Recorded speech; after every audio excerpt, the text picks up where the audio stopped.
algae, where we have discussed that algae has been divided into three classes, that is Chlorophyceae, that was green colored algae, next Phaeophyceae, it was brown algae, and the Rhodophyceae, it was red algae, according to their predominant photosynthetic pigment. Now we are going to discuss about the next division, that is Bryophytes. So students, here they are the mostly terrestrial plants, means mostly they found on lands. The next, they are also called the plant amphibians. So why are they called the plant amphibians? Because they are depend on external fertilization to the water. That's why they are called the plant amphibians, means they need water as well as land. Now it includes approximately 960 genera and 24,000 species.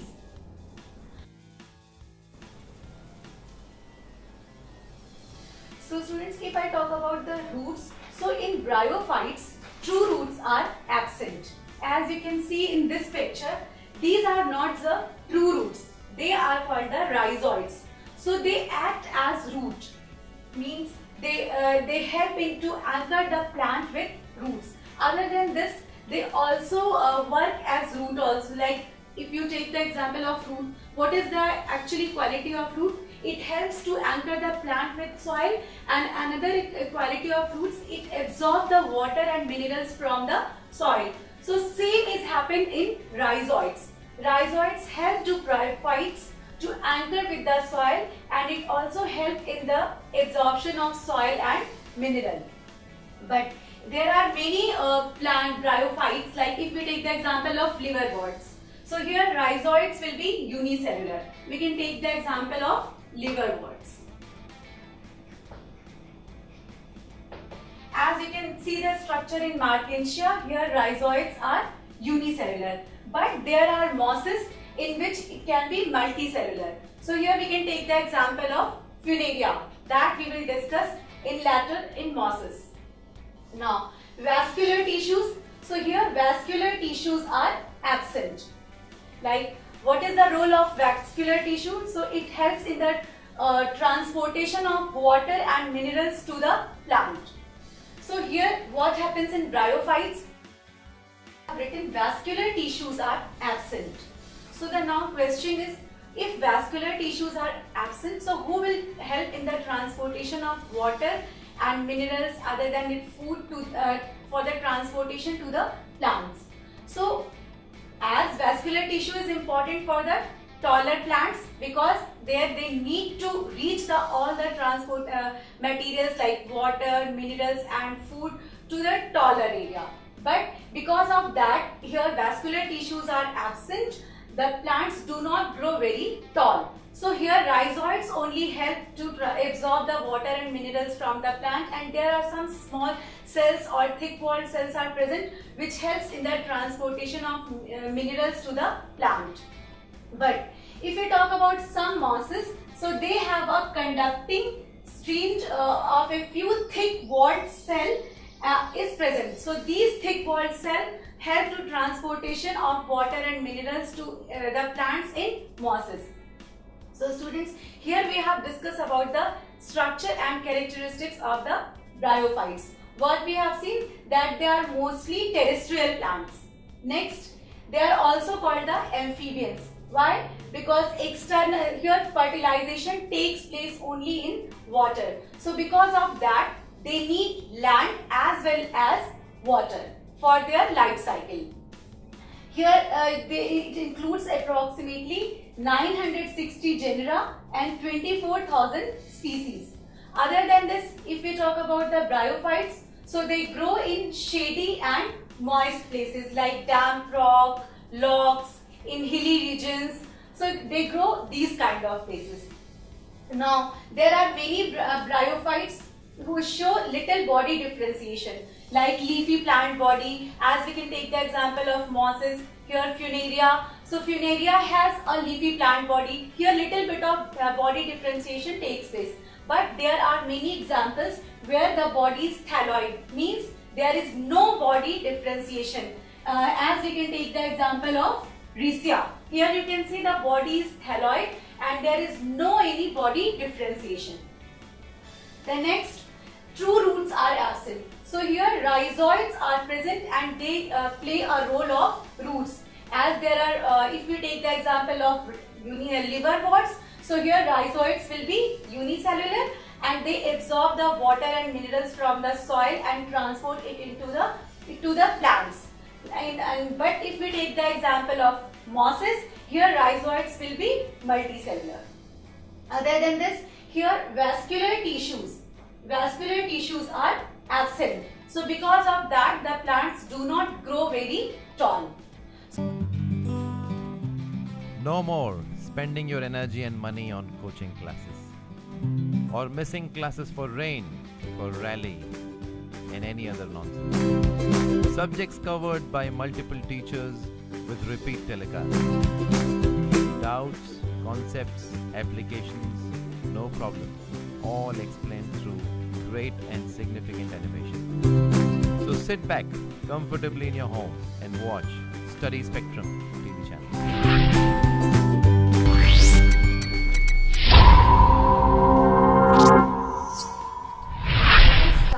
Reproduction in bryophytes. So if you talk about the reproduction, so bryophytes also reproduces by three methods. One is vegetative means, next is asexual reproduction and another one is sexual reproduction. So if I talk about vegetative means, so what happens in vegetative kind of reproduction? Here the part of the body breaks and give rise to a new individual.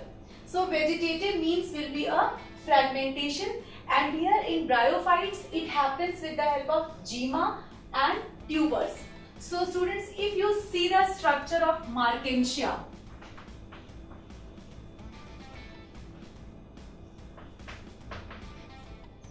so you can see these are the gyma cups. These parts are called the gyma cups or tubers. So what happens? Sometimes these cups breaks down from the plant body, and when they get the favorable conditions like damp soil and proper nutrition, they can give rise to a new individual. So this is all about the how the bryophytes reproduce by the vegetative part of their plant. Now the next is asexual reproduction. So what happens in asexual reproduction? Here new individuals are born from the single parents. So what happens in bryophytes? Here also spore formation takes place. So what happens?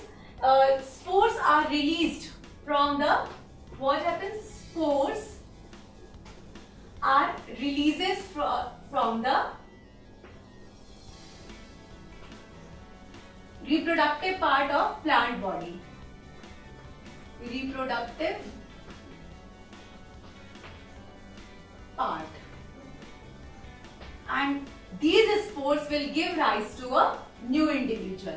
So in asexual reproduction, spores are formed and these spores releases from these reproductive part and they can give rise to a new individual. So it is all about the asexual reproduction.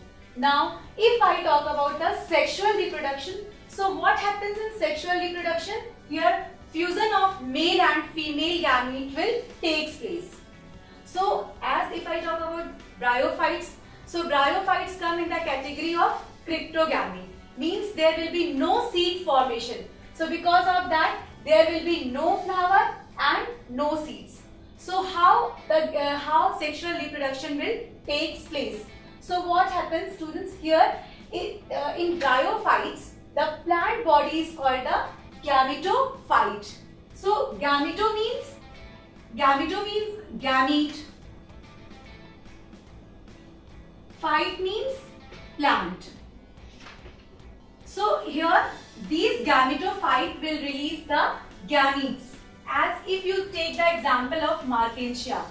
So here it is archigoniophore. So this is a female Markensia. This is a female part body. This is called the archigoniophore.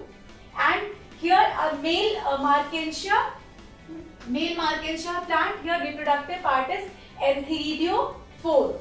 So these actually, the bryophytes are gametophyte, means they are gameto means gametes and phyte means plant, means they have its plant body in itself releases the gametes without any flower or seeds.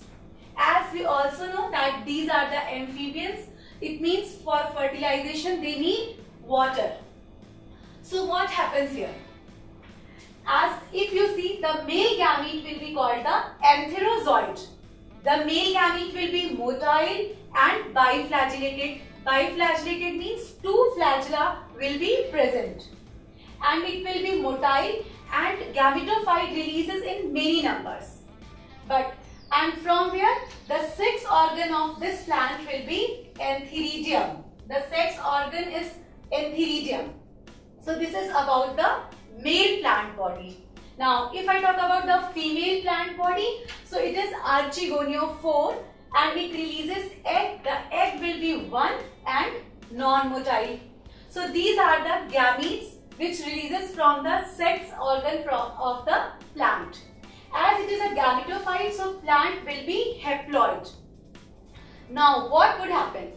So as if I talk about the bryophytes, so they shows the alternation of generation, and we also know they need water for the fertilization. So the gametophyte, this is a mature new plant and it is a mature gametophyte plant.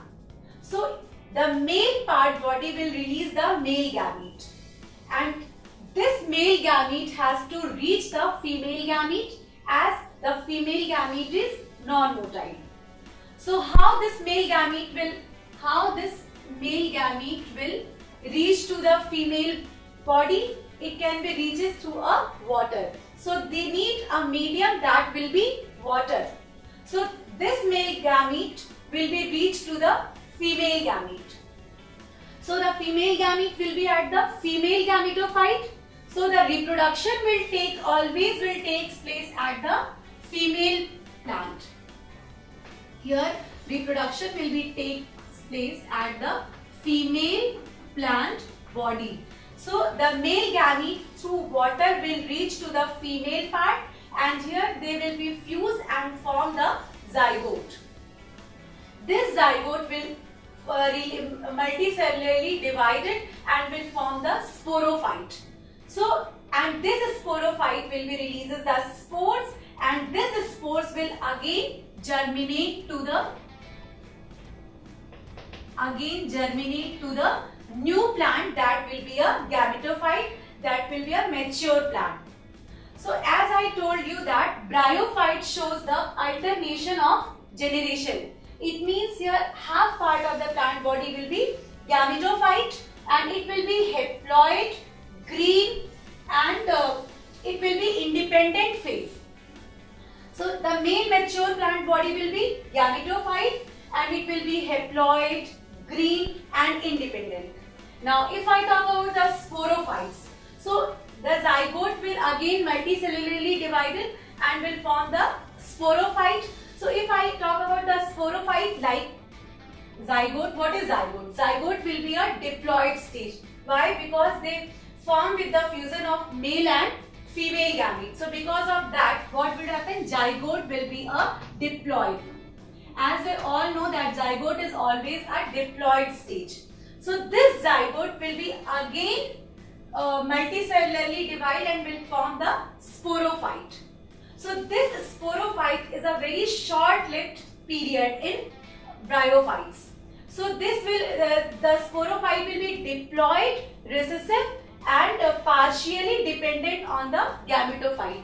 Means it will take its nutrition from the gametophyte. It will be a recessive stage and after some time it will be shed down from the plant body and will releases the spores, and these spores will be again germinate to a new plant body.